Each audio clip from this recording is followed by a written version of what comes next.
Gracias a ustedes, al comité organizador por permitirme estar aquí hoy y a ustedes muchísimas gracias por aguantar esta jornada dura. Vamos a tratar de ser un poco más dinámicos para poder ir a la hora del almuerzo. Entonces, el día de hoy a mí me dijeron que era hablar de esto, que es algo muy importante, regímenes completos para el VIH de una sola tableta.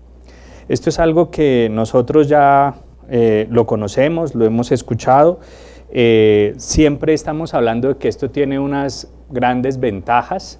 Miren ustedes, por ejemplo, las principales son la simplicidad del tratamiento, pocas píldoras. Si ustedes recuerdan, aquí yo veo gente muy joven, pero hace más o menos unos 15 o un poquito más tal vez, había personas que tomaban entre 7 y 10 píldoras al día.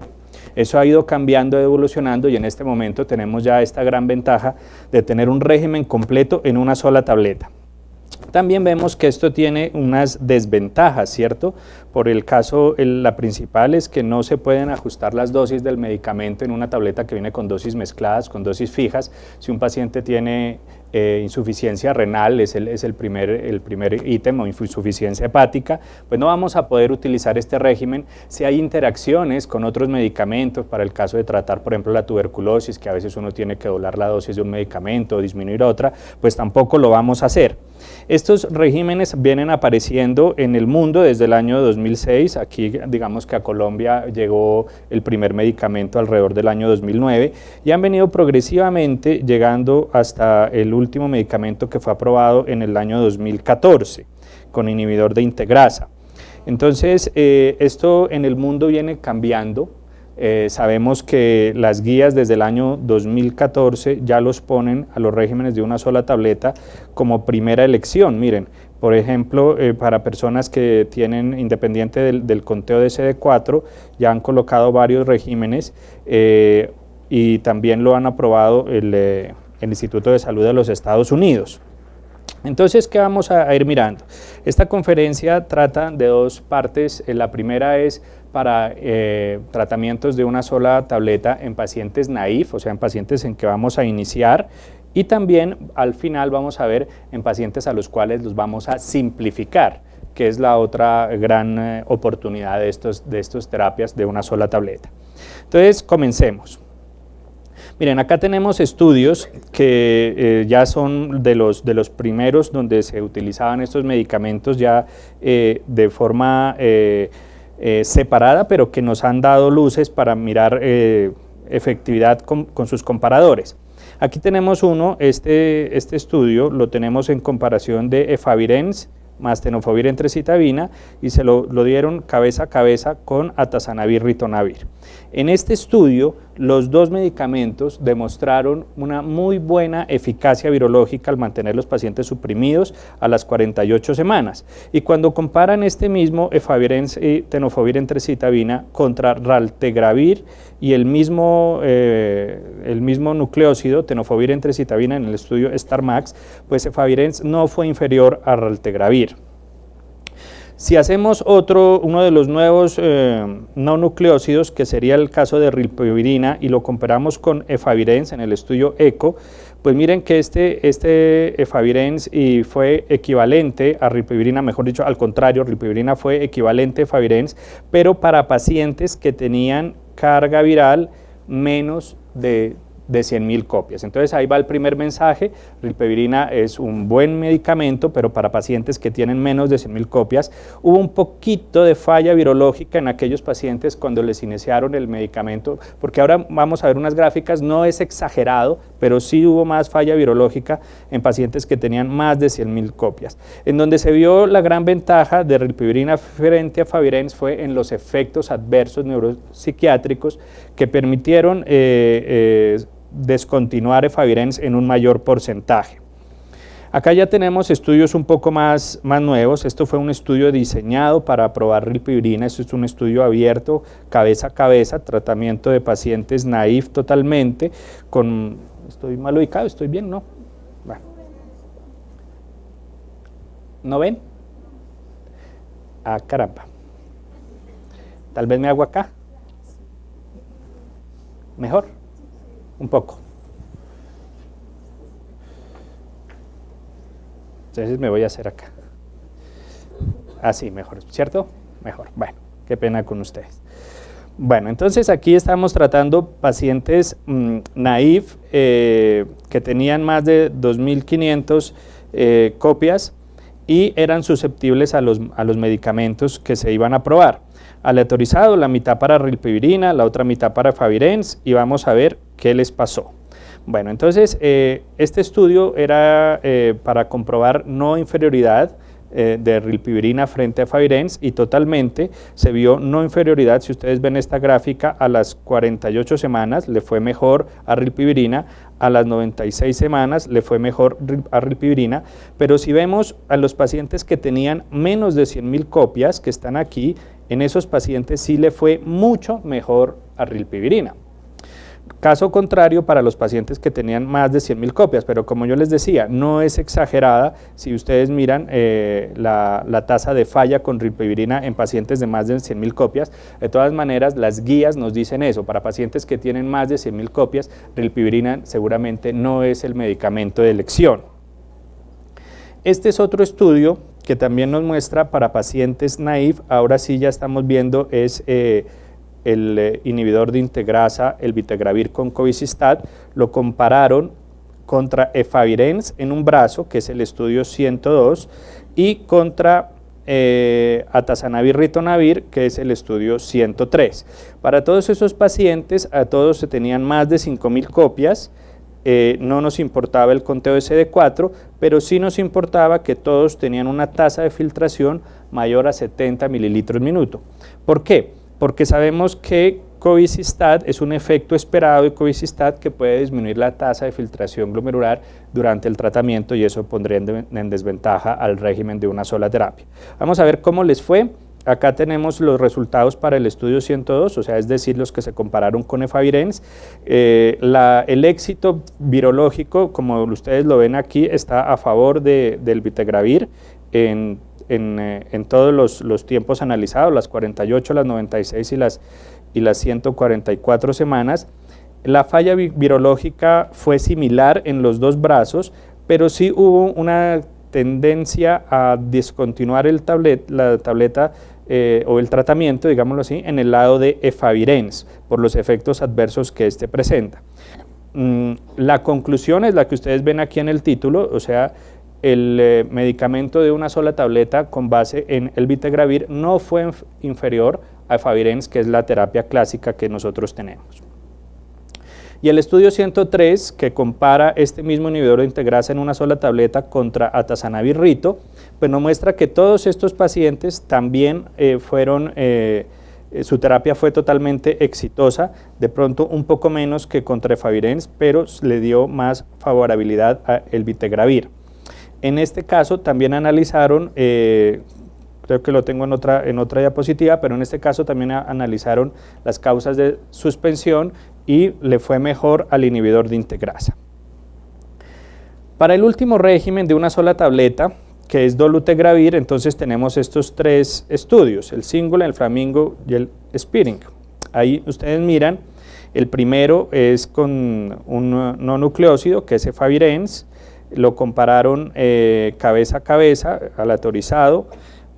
Aquí tuvieron una situación para elegir los pacientes, y es que a ellos les hacían el HLA B5701, que nos decía que no tienen alergia a abacavir. En los otros, tanto en el Flamingo como en el Spirit, no utilizaron abacavir. Su comparador, o sea, su backbone aquí fue tenofovir emtricitabina. Vamos a ver los resultados de estos. Entonces tenemos aquí el Single. El Single nos mostró que dolutegravir, abacavir y lamivudina fue superior a su comparador. Miren ustedes, aquí está la gráfica donde nos está diciendo con un porcentaje significativo que es superior en éxito virológico, y no nos reportaron en este caso resistencia emergente con los pacientes que estaban en el brazo de dolutegravir, mientras que sí hubo resistencia intratratamiento a los pacientes que estuvieron tratados con efavirenz. Entonces eso también se tiene que analizar como un caso de éxito para el paciente que inició, el paciente naive que inició con dolutegravir en su primer esquema. El Flamingo, que es el otro estudio donde comparan dolutegravir contra darunarrito, que era una de las terapias también socorridas, pues nos muestra que dolutegravir fue mejor en éxito virológico, tuvo menos efectos adversos, no hubo resistencia en ningún brazo y el incremento de CD4 fue mejor. Entonces parece que es algo un poco más parejo que con efavirenz, la situación de dolutegravir con darunavir y ritonavir, pero definitivamente el éxito virológico sí está a favor del inhibidor de integrasa. El Spearing, donde lo comparan con raltegravir, aquí tenemos que tener en cuenta que dolutegravir era una sola dosis, un régimen de una sola tableta, mientras que raltegravir son 2 veces al día, y si ustedes ven aquí el blogspot le da más favorabilidad a dolutegravir. En este caso los efectos adversos fueron muy similares, la tasa de abandono fue también muy similar. Tenemos datos aquí también, estos son de dolutegravir, son estudios más recientes, el estudio ARIA, donde lo comparan con atazanarrito, pero tiene una particularidad y es que es en mujeres, una población que generalmente no es muy estudiada. Este estudio se hizo solamente para mujeres, un estudio aleatorizado, donde su éxito primario era saber el éxito virológico a las 48 semanas y favorece a dolutegravir. Este otro estudio es con el otro inhibidor de integrasa en el mercado, también para mujeres, y favorece a el vitegravir. Entonces, como ustedes pueden ver, vamos aquí a concluir estos estudios de inicio de terapia. Cuando vamos a iniciar terapia a un paciente naive, los regímenes de solo una tableta parecen ser exitosos en la mayoría de los campos versus sus comparadores, como lo he colocado aquí en estas conclusiones, teniendo en cuenta que dolutegravir, abacavir, lamivudina fue superior al régimen que nosotros conocemos. Bueno, pasemos entonces a la segunda parte, que es los estudios clínicos sobre cambio, el famoso switch, la famosa simplificación. Tenemos aquí entonces el primer estudio, el Strategy, que cambió a pacientes que venían suprimidos por más de 6 meses, que no habían fallado a sus regímenes previos, no tenían cambios por falla, sino por intolerancia. Entonces había unos que permanecieron en no nucleócido, estos que permanecieron en no nucleócido, entiéndase aquí efavirenz, los cambiaron la mitad de ellos a el vitegravir con cosbicistat. Y acá en el otro brazo tenemos a unos pacientes que venían tratados con atazanavir potenciado con ritonavir, cambiaron a el vitegravir cobicistat. Bueno, vamos a ver cómo les fue a estos pacientes. Estuvieron muy parejos, pero en realidad el éxito virológico está a favor del inhibidor de integrasa, tanto para la comparación con efavirenz como la comparación con atazanarrito. Estos son estudios nuevos que están todavía, pues la mayoría de ustedes ya los conocen. Tenemos cortes a las 48 semanas, hay otros que vienen a las 96 semanas. Entonces, cuando hablamos de este estudio, tiene unos plus adicionales. Bueno, entonces, el conteo de CD4 fue igual en los 2 brazos, no hubo resistencia intratratamiento, los efectos adversos fueron muy similares en los dos, pero como lo contaba en un principio, en el brazo de el vitegravir, y eso es dado por el cobicistat, sí hubo una marcada, porque es que perder 11 mililitros minuto en 48 semanas es una marcada disminución en el aclaramiento de la creatinina. En el caso de los que estaban comparados con efavirenz, uno de los pacientes que utilizó el vitegravir tuvo tubulopatía proximal que obligó a descontinuar el medicamento.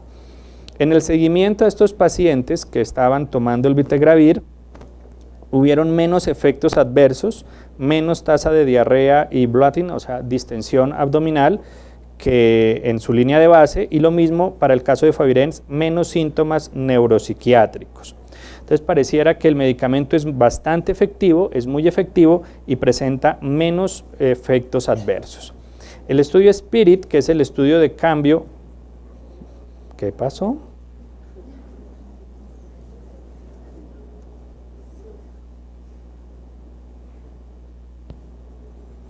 Un lapsus.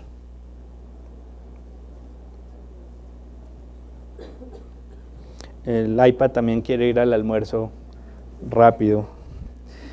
Bueno, el estudio SPIRIT, aquí lo tenemos, que es un estudio de cambio de pacientes que venían muy bien controlados por más de 6 meses, que venían con un IP, entiéndase este IP Atazana Ritonavir, se pasaron a rilpivirina, tenofovir, emtricitabina. Este tiene un brazo diferente porque si ustedes miran aquí, fueron después de cierto tiempo, 24 semanas, los pacientes que habían permanecido tomando atazana, rito y 2 nucleósidos también fueron al brazo de rilpivirina. ¿Cómo está esto? A ver si lo logro. Bueno, dejémoslo ahí, ya vamos terminando, si no vuelve y se me da. Bueno, entonces este estudio nos mostró que hubo mejor supresión virológica en el brazo de rilpivirina que con sus comparadores, pero sobre todo este estudio fue uno de los estudios que avaló el medicamento para la aprobación de la FDA. El estudio nos había dicho que tiene una efectividad del 93%, pero la FDA le dio un 89.3% a supresión virológica, que de todas maneras es algo muy bueno. Miren aquí que también tiene otras ventajas este estudio, que fue la disminución significativa del perfil lipídico en los pacientes que estuvieron con rilpivirina, tanto colesterol total como LDL como triglicéridos, y tuvieron una emergencia de resistencia para los pacientes con la M184, y solamente 3 pacientes mostraron resistencia para los no nucleósidos, o sea que la tasa de mutación o la tasa de aumento de resistencia parece ser muy baja en los 2 brazos. Pero miren este dato, que este dato es muy importante. En los pacientes que tenían esta mutación y que venían tomando efavirenz, los cambiaron a rilpivirina con esta mutación y el medicamento fue activo en 18 de 24 pacientes, lo que nos demuestra que la rilpivirina es un medicamento que tiene acción aún en pacientes que están con resistencia a nevirapina y a efavirenz. Acá tenemos el resumen, reúne criterios de no inferioridad, que fue para lo que fue diseñado, y también lo que les estaba contando sobre la mutación K103, o sea, pareciera seguro utilizar rilpivirina en estos pacientes. Bueno, y si eso lo pasamos un poco a la práctica clínica, vamos a ver acá como un resumen que ustedes tengan de las ventajas y las desventajas de estos medicamentos. Entonces, terapia combinada o tableta mezclada, dosis efavirenz, tenofovir, emtricitabina, donde más amplia experiencia se tiene, se sabe que sirve de verdad, pero tiene unos efectos adversos en el sistema nervioso central que en la mayoría de los estudios nos obligan a discontinuar la terapia. Elevación de los lípidos, eso es también algo que sabemos nosotros que sucede con efavirenz. Categoría D en el embarazo, aunque ya la OMS ha dicho que no importa, que los estudios en África nos dicen que los niños que nacieron con malformaciones era porque así tenía que ser y no porque el efavirenz estuviera impulsando esas malformaciones. Si vemos acá a rilpivirina, tenemos mejor perfil lipídico, hay cambios de switch o de simplificación, y pues seguramente estos pacientes tienen que ser bien elegidos porque hay un pequeño aumento de falla virológica en aquellos que tienen más de 100.000 copias. Si nos pasamos para los regímenes de inhibidores de integrasa, sabemos que son muy bien tolerados, eso fue lo que mejor se estudió. Esa es una de las grandes ventajas. Hay datos de cambio también de switch. Y dentro de las desventajas, por ejemplo, sabemos que para cobicistat la que más pesa es que disminuye la tasa de filtración glomerular. Para dolutegravir, abacavir, lamivudina, una de las cosas que nos puede poner como a dudar son los datos de riesgo cardiovascular con abacavir, que cada vez eso se está aclarando, pareciera que no tiene el riesgo cardiovascular que decíamos anteriormente, que no puede ser usado en personas con HLA-B5701 positivos. Estos datos son como para personas de Europa. Nosotros tenemos muy baja incidencia de alergia al abacavir. Esa sería la principal desventaja. Estos son los factores que pueden disminuir el uso de tableta combinada en todos los pacientes, por decirlo así. Podrían aumentar la resistencia. Está difícil saber en pacientes que tengan tasas de filtración de menos de 50 qué podemos hacer.